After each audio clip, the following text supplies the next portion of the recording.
Hello everyone, welcome back to this channel again. So thank you for supporting me, and if you like my previous videos and if you want to support me, please help subscribe to this channel and also like this video and all my previous videos if possible. Cool.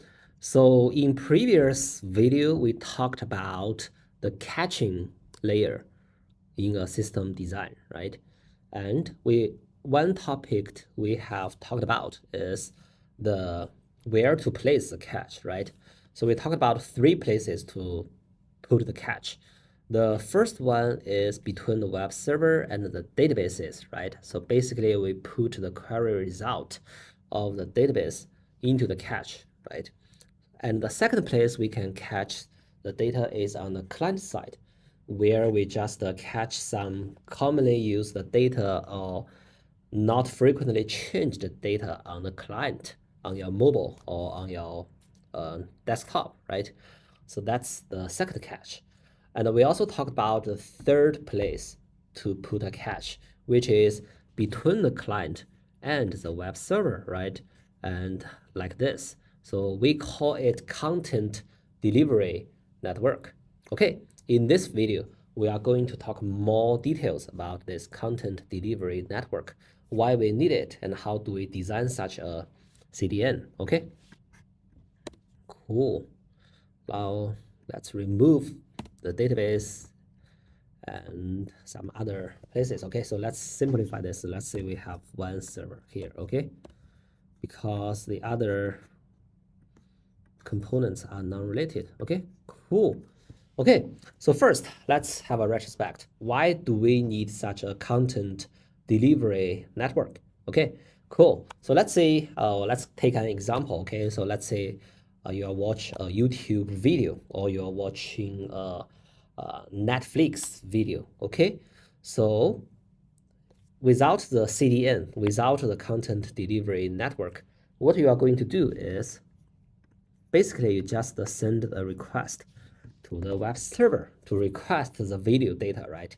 And then the web server will send back the blocks of the video, right? Which means it streams back the video content to the client, right? Then that's how you watch the video.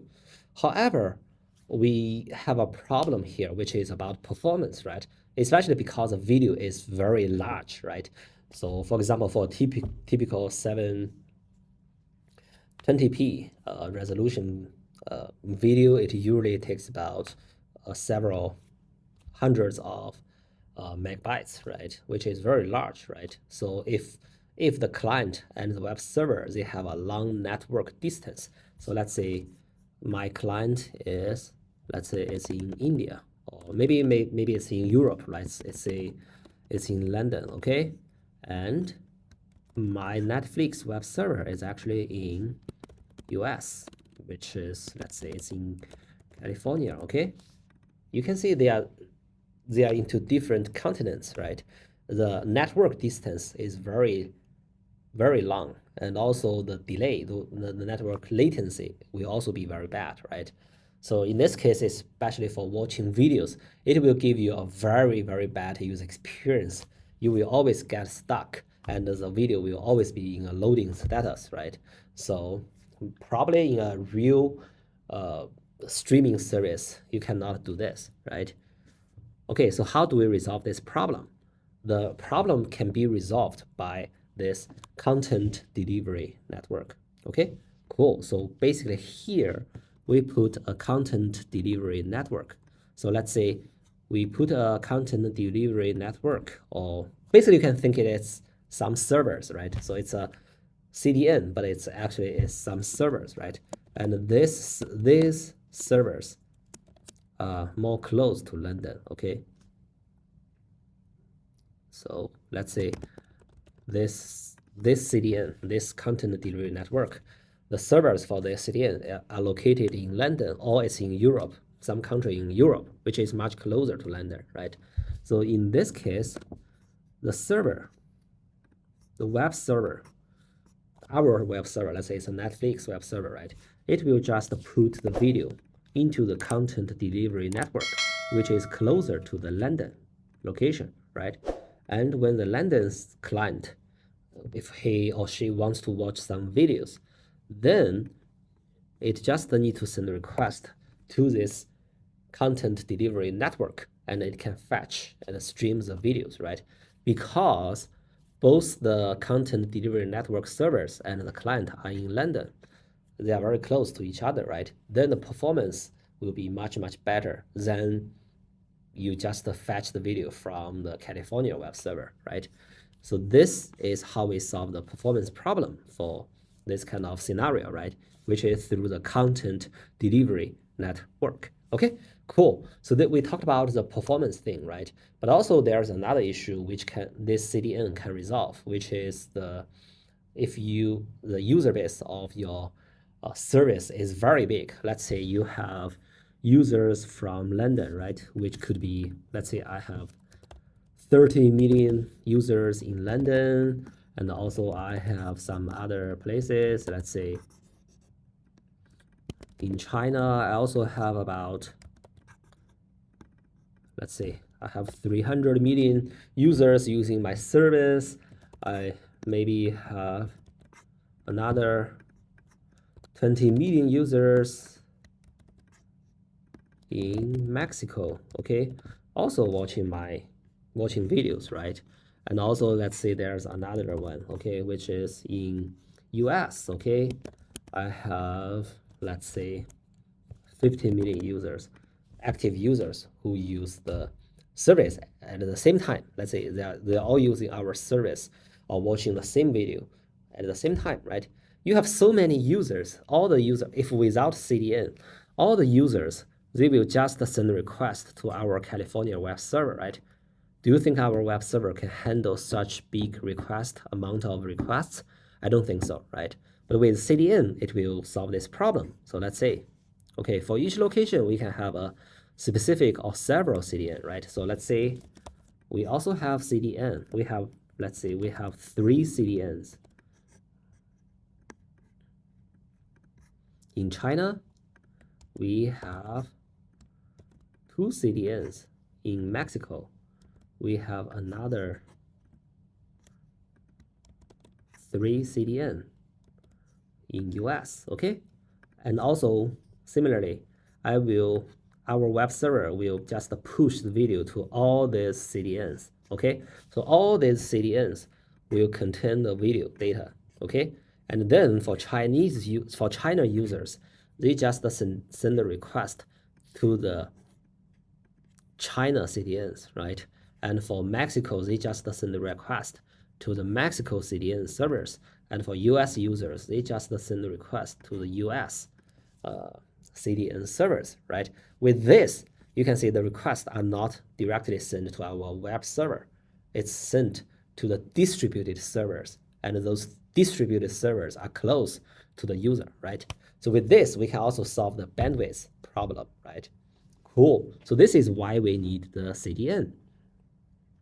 Okay, cool. Now let's talk about the architecture of a CDN, right? How the CDN looks like in a big picture or in a system architecture. Okay, cool. So we have several components. Okay, definitely we have the client, right? Because client needs to request the data, right? And we also have our web server, which has the original data either in databases or it's in some other memory, right? So here is a web server. And here in the CDN scenario, in the CDN architecture, we call this as origin server because this is where our original data stays, right? So this is origin server, okay? Cool. And also we have CDN servers, right? So let's say the CDN server, we have multiple CDN, let's say. Okay, so this is a CDN servers, right? As we said before, all the CDN servers, they have a copy of the original data from the origin server, right? So this is the CDN servers, okay? Cool. And also, because we need to put the data from the origin server to the CDN server. So on our side, on our company side, we have to have a service, right? Let's say it's a distribution service on our side. We have a service which is called distribution service, which gets the data from the origin server and then it distributes it to all these CDNs, right? Which is copy the data to the CDN servers, right? So we need such a distribution service, right? And also, we also need another component, which is the routing service, right?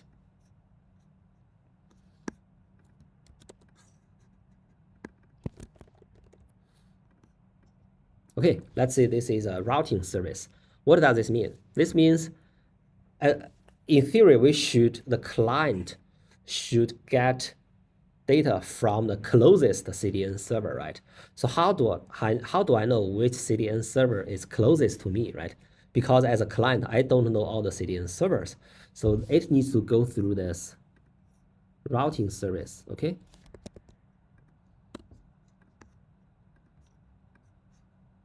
So basically, client will send a request to the routing service, and the routing service will respond back to the client to say, okay, the content you requested is actually on a, let's say, on this CDN server.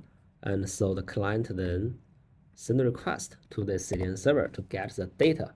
Okay, cool. So this is basically the high-level architecture of a CDN network, right? So basically, we have client, we have origin server, we have distribution service, and we also have the routing service. Okay, cool. So this is a basic architecture. Now let's talk about, okay, what data you could catch on a CDN server, right? So let's see what to catch on CDN. Okay, so in most cases, the CDN can be used to catch static assets, okay? So what is static assets? So for example, we talked about videos, right? Videos, images, some documents, all these are static assets. They will not change, right? So basically we can store this on the CDN, right?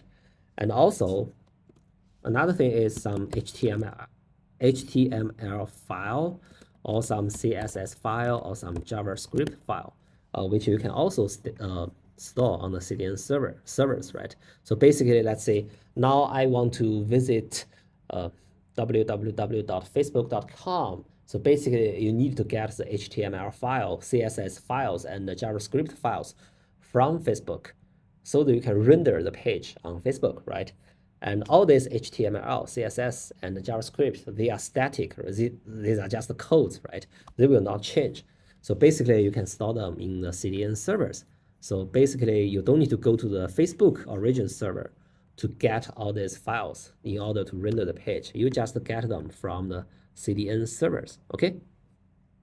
Cool. So this is in most cases, you want to catch static assets in CDN, right? But also, you can store dynamic content on the CDN. Dynamic content means maybe in short term, the content is static, but in long term, they are always changing, right? So I can give you one example, okay? So let's say the news in recent 24 hours, okay? Every day the news will be different, right? But with a in a relatively short period, let's say within 1 hour or within 2 hours, the news usually are stable, right? So basically, we can also store this dynamic content on the CDN server, okay? So let's say here is the CDN, okay?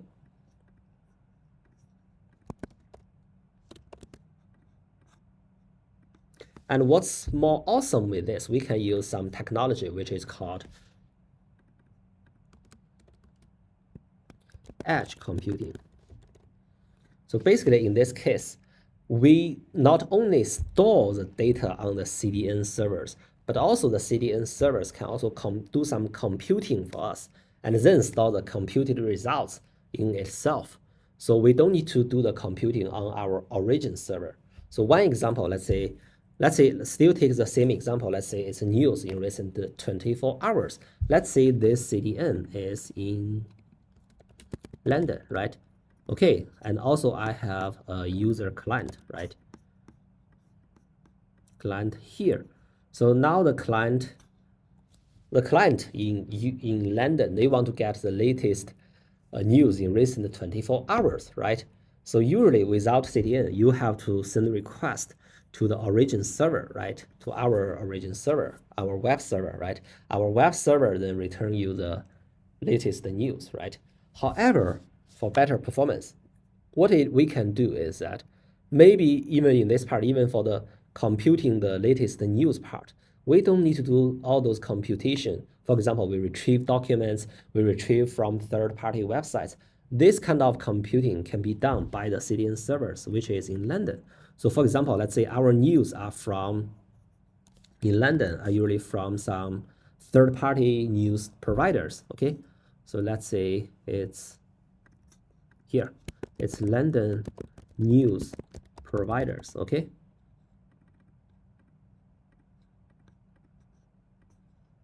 Cool, this is a third-party provider. Then this CDN in London, it can just send a request and fetch the news from the London news providers and then store it in the CDN in London. Okay, store it here.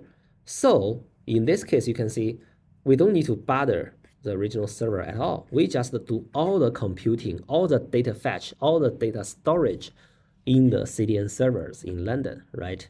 And then the user can just fetch data from this CDN, okay? So this is one example, okay? And another example is that, let's say a real case is Shopify, right? Shopify is online stores, right? So basically, let's say a user or someone uploads some image, right? So basically, we, in our original server, okay, let's see, here is our origin server, okay? It will store the original high resolution images of the product, right? So it stores on the origin server. However, the origin server can just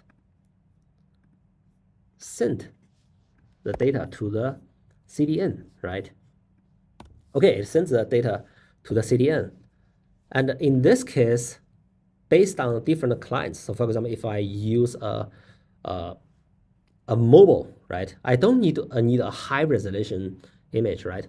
I just need maybe just a low resolution, for example, 480p resolution image or some other dimensions of the image, right? I don't need the original high resolution image, right?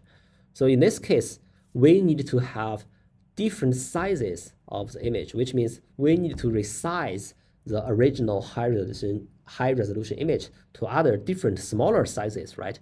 So one way you can do this is we can do all these kinds of resize on the origin server, right? And then we push all those images to the CDN. But on the other hand, the other way to do this is that I can just push the original high resolution image to this CDN. And on this CDN, the CDN itself does the resizing. Okay, and then after CDN resizes the original high resolution image, it stores the resized image in the CDN itself, right? And then when a mobile client or some other clients needs the data, for example, it needs a low resolution data, then it just fetch the data, fetch the corresponding image from the CDN, right? And in this case, we also don't need to bother the origin server, right? And every other CDN can do this, right? So this, you can see this, the computing is done in the CDN servers, right? And because the CDN is closer to the user rather than closer to our own servers, right? This is why it's called computing, edge computing, okay?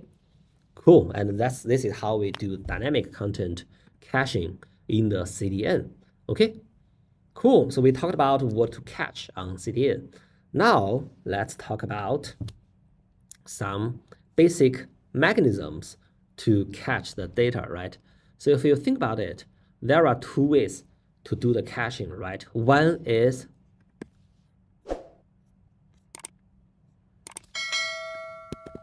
push mechanism, okay? So this is especially useful for static contents, right? So for example, let's say our origin server, we are Netflix, okay? Now we have a new movie or new TV shows like Squid Games, okay? Then after we have the video on our origin server, we just push the data. Our server itself push all the data to the CDN servers, okay? So we push the Squid Games video to the CDN servers. And then the client can just request the data from CDN servers, right? So this is the push model, okay? And there's, on the contrary, there is another model which is called pull mechanism, right? In that case, the client will send the request to the CDN server, right? And the CDN server will find, oh, the data yes, I have the data, then it returns to the client, right? But if the content is not on the CDN servers yet, then the CDN server, they will send a request to the distribution service, and the distribution service then will send back the data requested by the user. So in this case, you can say it's the CDN servers who pull the data on demand from the distribution service, right? So this is the pull mechanism, okay? Okay, now let's talk about more about these two mechanisms, especially, for example, let's say we talk more about push mechanism. Let's go into more details of how can the distribution service push the data to CDN servers, okay? So let's copy this picture here. Okay. So, okay, let's copy it here, okay? So we have distribution service. We should push the data to all the CDN servers, right? So here, we only have 3 CDNs, right? Maybe in each CDN network, it has, let's say, 2 servers, right? Then it's only 6 servers in total, which seems fine, right? You just push the data to 6 different servers. But what if, let's say we are Netflix, we have CDNs in every continent, or maybe in every major country, right? Then maybe we will have tens of different CDNs, or we have hundreds of different CDNs, right? So let's say we have 50 different CDN networks, which composed of 500 web servers, okay, or even 5,000 web servers, okay. In this case, the distribution service needs to make sure the content, let's say it's a video, needs to be copied or distributed to all these 500 web servers, right? Maybe it can do that, but it's a lot of work, right? So you need to copy the same data to all 500 or even 5,000 other web servers. That's a lot of work. It needs a lot of bandwidth. It needs a lot of computing resources on the distribution service itself, right? And in a lot of cases, it's impossible to do that. So how do we solve this problem? Okay, cool. The solution to this is to have some tree architecture, some hierarchy like a tree, right?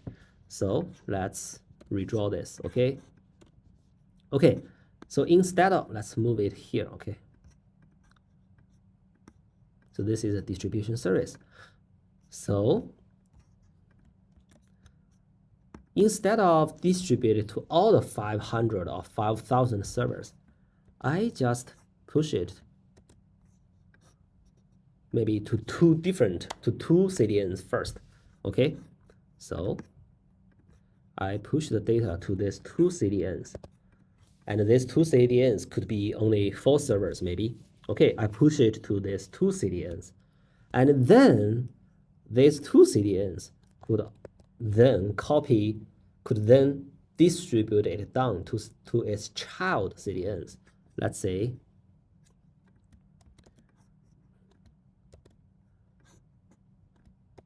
I have 3 child CDN networks under this parent CDN, okay? So after this CDN gets original data from the distribution service from our company, then it distributes the content to its children CDN, right? And similarly, this parent CDN will also distribute the content to other children CDNs, right? And then maybe each child CDNs also have their own child CDNs, right? And then this CDN network will also distribute its content to other CDN servers, right? So with this, you can see it's like a tree, right? So for distribution service, I just need to send the data to 2 CDNs, right? And for this 2 CDNs, each of them will only need to distribute the content to 3 other CDNs, right? And then for each CDN here, it also distributes to 3 other CDNs, right? So each CDN, or including the distribution service itself, they only distribute to a few number of CDNs, which is a lot of work, right? But with this tree-like architecture, it can actually distribute the content to all the web servers, all the CDN web servers, right? So this is how we solve this problem. Cool. Okay, now let's talk about one last thing, which is a real-life example from Netflix, okay? Cool, we talked about, yes, we distribute the content to CDN servers, right?